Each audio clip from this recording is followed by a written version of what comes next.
Olá, internet! Sejam todos bem-vindos a mais um vídeo aqui do canal Luna Solis. Artemisa Lopes falando aqui com vocês. E hoje a gente tá aqui, pra comentar aí o episódio 9, o episódio 10 aí da 7ª temporada de Riverdale. Então, se você gosta de conteúdos como série, cinema, cultura pop, então já vai se inscrevendo aqui embaixo. Deixa o like no início do vídeo e bora falar sobre esses episódios. Então roda logo essa vinheta.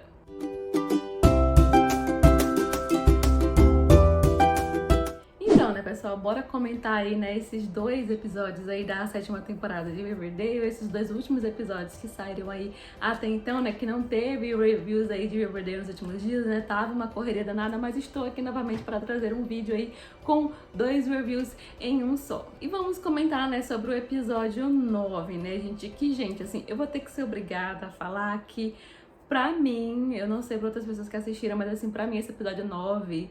ele foi o pior episódio que a gente teve até agora, sabe? Ai, desculpa quem gostou. Eu não sei se mais alguém tá tendo a mesma impressão que eu tenho, mas assim, eu tô com uma sensação de que... eu não sei dizer exatamente a partir de qual episódio, mas eu acho que desde o momento que a Ethel foi esquecida na trama, parece que a gente vem tendo uma leva aí de episódios meio chatinhos e que são meio que uma encheçãozinha de linguiça, sabe? E pra mim esse episódio 9 aqui foi assim, o ápice, porque, gente, basicamente nesse episódio... não acontece nada. A gente tem basicamente dois arcos que só giram ali em torno da Betty e da Verônica, entende? E pra mim, assim, foi muita encheção de linguiça esse episódio, sabe? Tipo assim, não acontece nada no episódio, tipo, sabe? Nada. E assim, eu sei que esses episódios, eles tratam de algumas questões, A gente tem ali a Betty ainda lidando com todas as consequências de tudo que vem acontecendo com ela ali no último episódio, mas, sabe, parece que é uma coisa que tá girando em círculo, sabe? Pra mim, eu tenho a sensação de que toda essa trama aí da Betty já era uma coisa que já devia estar encerrada, sabe? Já devia estar em outro foco, entende? Eles estão muito batendo nessa tecla e pra mim já tá chato, sabe? Então, assim, pra mim tá muito chato acompanhar. Eu acho que essa trama da Betty, pra mim, já deu. Acho que já deu o que tinha que dar. Eu acho que eles tinham que estar focando em outras coisas, sabe? Essa trama da Betty, eu já não aguentava mais essa coisa de giro em torno dela e tal. Tem uma coisa dela enfrentando a mãe dela, que ela dá meio pro fim. A mãe dela meio que, tipo, larga ela de mão e tal, que ela vai ser independente e tudo mais. Mas assim, gente, pra mim tava sendo muito chata acompanhar essa história. E realmente toda essa trama aí da Betty já deu, já acabou, já ficou nos últimos episódios passados, entende? Já era pra estar em outro lance. Então, eu não entendo muito bem porque que eles estão batendo aí nessa tecla. Claro que eles estão se aproveitando muito dessa ambientação aí dos anos 50 pra falar de algumas coisas ali nas entrelinhas. A gente vê quando a Betty vai, bate de frente ali com o psicólogo dela, que ela levanta ali algumas pautas, algumas questões. Tá, a gente entende, mas tipo, não era exatamente isso que a gente queria ver, não com essa abordagem, Eu não sei se vocês entendem o que eu tô querendo colocar aqui. E eu acho que a Verônica é basicamente a mesma coisa, Pra mim, a trama dela continua basicamente a mesma coisa que a gente sempre acompanhou em Riverdale, A Verônica continua tendo uma trama ali que gira em torno dos pais dela. Basicamente é o mesmo plot, só mudou que é nos anos 50. E aí tem toda aquela coisa do cinema dela, que o cinema continua, vai que não vai, não anda pra frente, nem anda pra trás, aí do meio pro fim rola toda uma coisa lá dela também com o Red, que ela tenta achar uma maneira de fazer o cinema deslanchar, aí ela descobre um meio de fazer meio que uma imersão 3D pras pessoas lá, tipo, mano, sabe, pra quê? A gente quer ver outras coisas, sabe, outras tramas que estão acontecendo ali, e eles vêm com um episódio que só focam em duas personagens e com umas tramas meio chatas, tipo, sabe? Eu não sei, gente, eu não gostei desse episódio 9. Pra mim foi o pior até agora, muito chato de se acompanhar. Parecia ser um monólogo, sabe? Você só via aquela coisa ali, sabe? Não gostei desse episódio 9. Pra mim foi o pior episódio até agora. E pra mim o episódio só foi deslanchar de fato lá pro finalzinho, Que a gente tem finalmente o Jughead, mais uma vez. Ele fica aparecendo esporadicamente no episódio, mas aí lá no finalzinho do episódio, que ele é chamado ali pelo xerife pra ajudar ali no caso do assassinato do Sr. Ray Bird, Finalmente que essa trama aí parecia que ia deslanchar, porque, gente, sinceramente, já tinha perdido as esperanças, já que, tipo, parecia que não ia deslanchar, sabe? Eles empacaram na Ethel e, tipo, era isso. Mas lá no finalzinho do episódio, finalmente a coisa vai, né, deslanchar e parece que deslancha, assim, lá no episódio 10. Então, assim, basicamente não tenho muito o que falar do episódio 9, porque não aconteceu muita coisa, gente. Não aconteceu quase nada e o pouquinho que a gente tem de interessante no final do episódio, quando finalmente eles deixam esse cliffhanger aí, né, essa pontinha solta aí pro episódio 10, onde finalmente as coisas parecem que deslancham.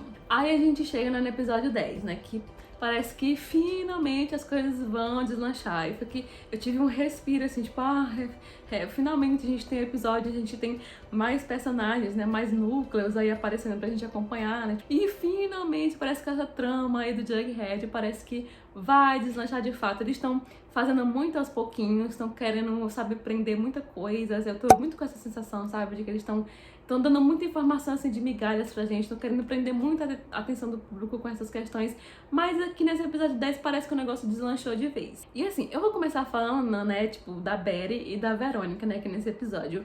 Eu gosto da interação que elas estão tendo aqui nessa ambientação dos anos 50 e tudo mais, só que, gente, eu continuo a reclamar, eu vou ser meio chata, mas sabe, eu não tô gostando, porque estão focando muito nessa coisa delas, do relacionamento delas, sabe, tipo, e mais o que, entende? Tipo assim, é claro que eu tô gostando de ver a amizade delas. A amizade delas lembra bastante a amizade delas da Riverdale, que a gente conhece, mas, sabe, parece que ainda tá batendo na mesma tecla, entende? Porque rola meio que uma interação, né, com o núcleo delas, com o núcleo, né, do Art e do Red, né, que aqui tem meio que uma construçãozinha de uma tentativa de uma amizade entre eles dois ali. Mas eu gostei do que eles tentaram fazer aqui, né, rola toda uma coisa de que o Art tem aquele carro, né, que ele construiu ali com a ajuda do pai dele, ele tem um carinho muito especial por aquele carro por motivos óbvios, né.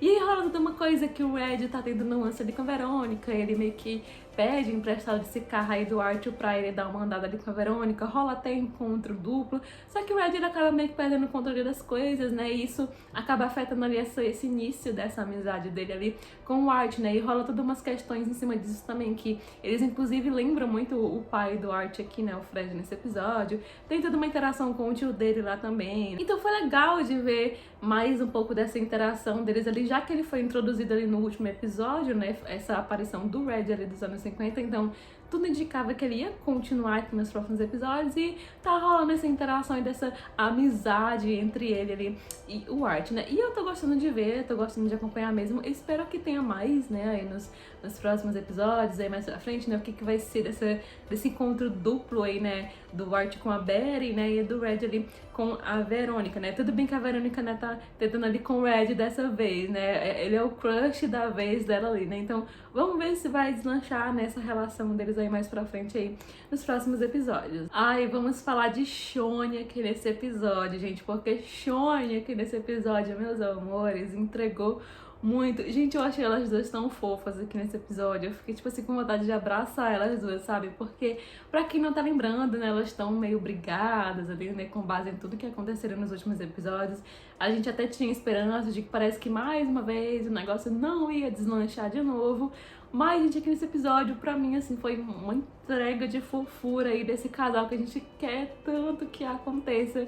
E aqui nos anos 50 parece que eles estavam dando um desenvolvimento muito legal pra Shoni. Eu tava gostando muito de acompanhar. Aí elas terminaram, né, e estão meio que nesse limbo aí, entre aspas, de tipo, de dar um tempo na relação delas. E aqui nesse episódio, gente, eu achei muito bacana que eles estão muito utilizando desse pano de fundo, dessa coisa histórica, né, dos anos 50, de todo o contexto histórico de como era viver naquela época. Eles estão atrelando aí a alguns arcos, né, aqui nessa 7ª temporada. Eu tô gostando bastante de ver isso atrelado aí à própria relação ali entre os personagens, né, e isso acabou refletindo ali em Shoni, né, como a gente vinha acompanhando nos episódios anteriores, quanto que essa relação delas, além de ser conturbada, né, por motivos óbvios, né, porque, né, duas mulheres e também pelo período histórico que elas estão vivendo, que é ali os anos 50, né, então é mais um adendo. E aqui nesse episódio eu achei muito bacana que a gente teve meio que uma entrega ali por parte da Cheryl, né, porque lembra daquele clube, né, que a Toni tinha fundado, né, ali das Panteras, se eu não me engano, Pantera Negra, alguma coisa assim, que era um clube ali com membros de pessoas negras voltados para estudar, né, livros com autores negros, falar sobre a cultura negra, né? Então, uma atitude, né, uma ideia muito bacana ali da Toni. E a gente vê que esse clube dela, ele tá indo ali adiante, tá indo muito bem. Eu espero ver muito mais desse clube mais pra frente, né? Porque eu achei muito legal essa iniciativa dela aqui e ver isso dentro da série também, né? Eu achei uma ideia realmente muito legal mesmo. E aqui a gente vê, né, eles batem muito na tecla, eles citam bastante os autores, né? Eles batem muito nessa tecla. Mas aqui nesse clube da Toni parece que ele tá indo ali pra frente. E a gente vê, né, que a Cheryl, ela ainda quer, né, se aproximar da Toni, né? Ela meio que usa desse clube aí pra tentar se aproximar dela. Eu achei muito fofinho, né, que ela vê que eles leem alguns livros, né, de autores negros ali, e ela meio que tenta entrar no grupo, né, só que a Toni meio que não deixa ela entrar. Aí mais pra frente ela acaba descobrindo através do Kevin que ele participou de uma das reuniões, ele sendo um garoto branco, né, tecnicamente aquilo não é pra ele, mas ele foi a convite de outra pessoa.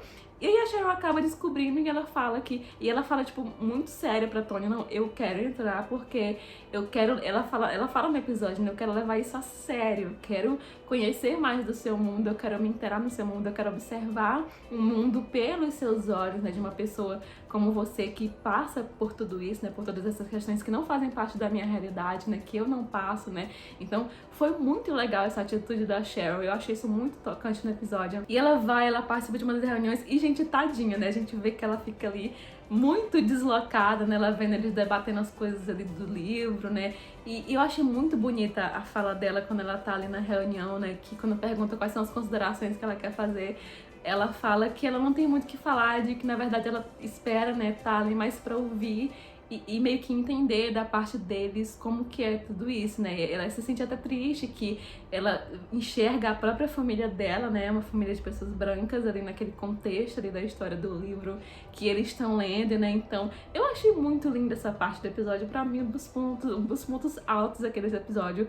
Pra mim, esse episódio aqui foi, assim, 50%. 50% de Shawnee e o 50% do Jughead, porque o resto, assim, sabe, pra mim, ponto alto aqui desse episódio. E eu acho muito bacana que ali do meio pro fim, né, a Cheryl e a Toni, elas conversam, né, sobre se a Cheryl vai permanecer no grupo. E a Cheryl fala que ela vai dar um tempo, né, que por enquanto ela prefere que não, né, que ela vai continuar apoiando a Toni nessa causa dela e tudo mais, mas é que ela vai deixar as coisas fluírem mais pra frente. E quem sabe mais pra frente talvez ela possa participar, né, mais ativamente aí desse clube, né. Então, assim, pra mim, eu achei muito, muito massa mesmo essa parte aqui desse episódio, muito bacana. Foi lindo de ver, né? Você vê que tem algumas faíscas ali entre as duas, né? E realmente, querendo ou não, existe esse empecilho aí pra relação delas, né? Toda essa coisa dos anos 50, da segregação, né? E da relação delas duas, né? Mas ainda na torcida aqui pra que Shawnee aconteça, tem tudo pra acontecer, né? E você vê, né, que elas têm vontade de ficar juntas, né? Mas existem aí todas essas dificuldades. Mas assim, gente, Shawnee, pra mim nesse episódio, assim, um showzinho de entrega, eu simplesmente amei, eu quero muito mais elas duas, porque, né, gente, é o nosso casal. E vamos falar de Jughead, né, finalmente essa trama do Jughead aí parece que vai pra frente, gente, porque eu já tava tipo, meu Deus, parece que não vai mais pra frente, gente, pelo amor de Deus,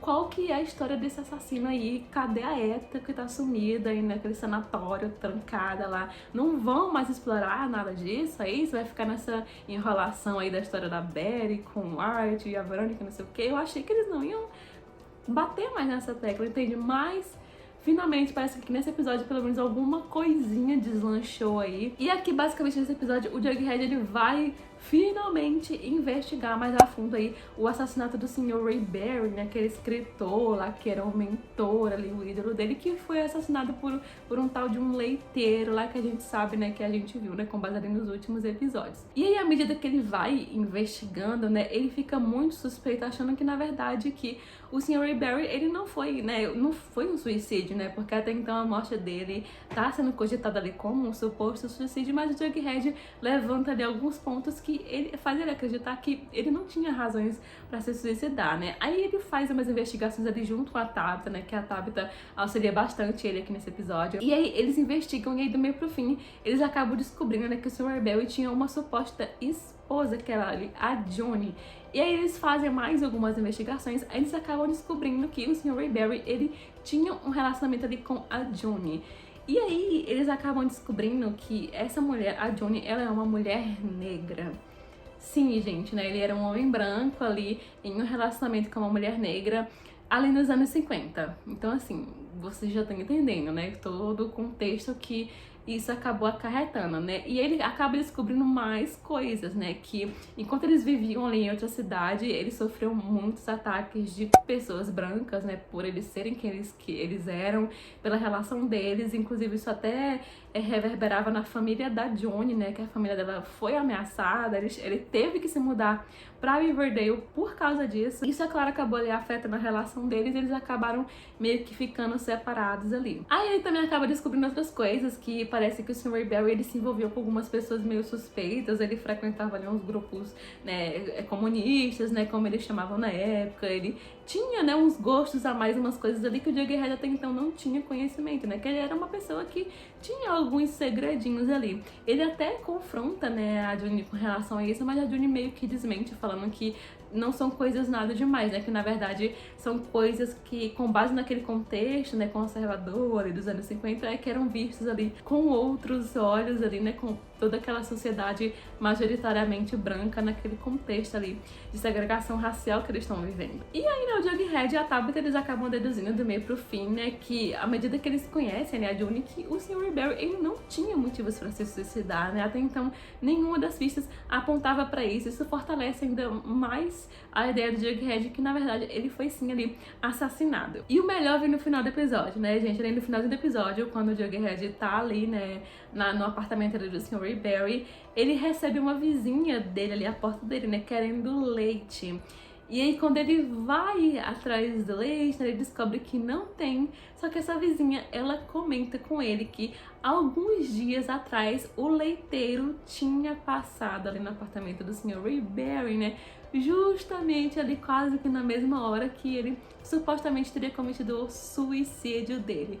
E isso aí, é claro, que acende ali uma lanterninha na cabeça do Jughead, que ele para pra pensar que então eu acho que eu já tenho a minha próxima pista, né? Eu acho que eu vou dar uma investigada em quem que é esse tal desse leiteiro misterioso. E eu não sei porquê, né, que me remeteu muito à ideia, quando veio toda essa questão aí, de que será que talvez esse assassino, ele vai ser algum tipo de serial killer que, sei lá, ele vai ter alguma relação com todo esse contexto, né, de segregação racial que a gente tá vendo, né, nos anos 50, porque eu tô percebendo que eles estão batendo muito nessa tecla, né, então será que eles vão correlacionar com alguma coisa desse tipo? Se, sei lá, se as vítimas dele são pessoas que ou são amigos de pessoas negras, ou tiveram relações com pessoas negras, né? O que não se encaixaria com os pais da Eta, né? Porque até então a gente não tem nada que ligue eles a isso, né? Nem se supostamente ele foi assassinado ali, ele é o assassino ali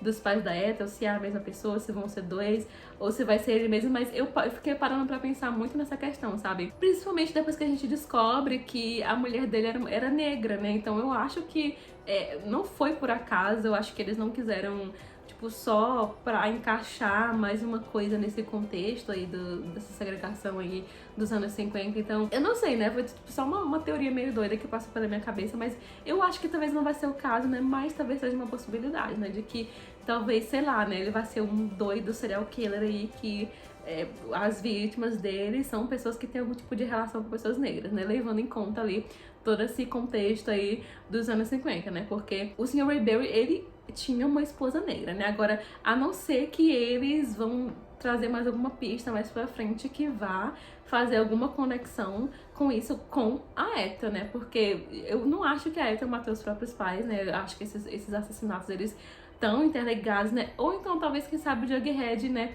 vai descobrir mais sobre isso, né? Vai descobrir alguma ligação com a Eta no próximo episódio, né? Porque, como a gente já pode ver na promo do próximo episódio, que o Jughead, ele vai investigar a fundo ainda mais essa questão, né? Então, talvez, quem sabe, ele vai encontrar algum tipo de ligação aí no próximo episódio que linke a Eta de alguma forma a esse assassinato, ou que talvez tenha alguma relação com essa coisa dessa agregação racial aí também, que acontecia aí, né, nos anos 50. Então, assim, gente, de maneira geral, pra mim, o episódio 9 foi o pior episódio, sabe? Não aconteceu quase nada assim, de relevante, de importante que a gente queria ver, só elevou mais os arcos da Verônica, da Betty, mas parece que tá girando em círculos. E pra mim o episódio 10 é o episódio que finalmente deslanchou nessa trama aí do Jughead, né? Mais pistazinhas aí desse assassinato do Sr. Barry. e Shawnee, né? Que, nossa, foi muito massa ver o arco de Shawnee aqui nesse episódio 10, né? E agora aguardar, né? Aguardar os próximos episódios, ver se realmente, não sei se a minha teoria está correta, se foi só uma ideia doida da minha cabeça, né? Dessa teoria desses assassinatos, eles estarem interligados, eles terem alguma correlação aí com os pais da Ethel, que o Jughead vai acabar encontrando ainda nos próximos episódios. Então é isso, pessoal, vai ficando por aqui nesse review aí 2 em 1 de 2 episódios aí da 7ª temporada de Riverdale. Se você gostou do vídeo, curte o vídeo, se inscreve no canal e até o próximo vídeo. Tchau, tchau!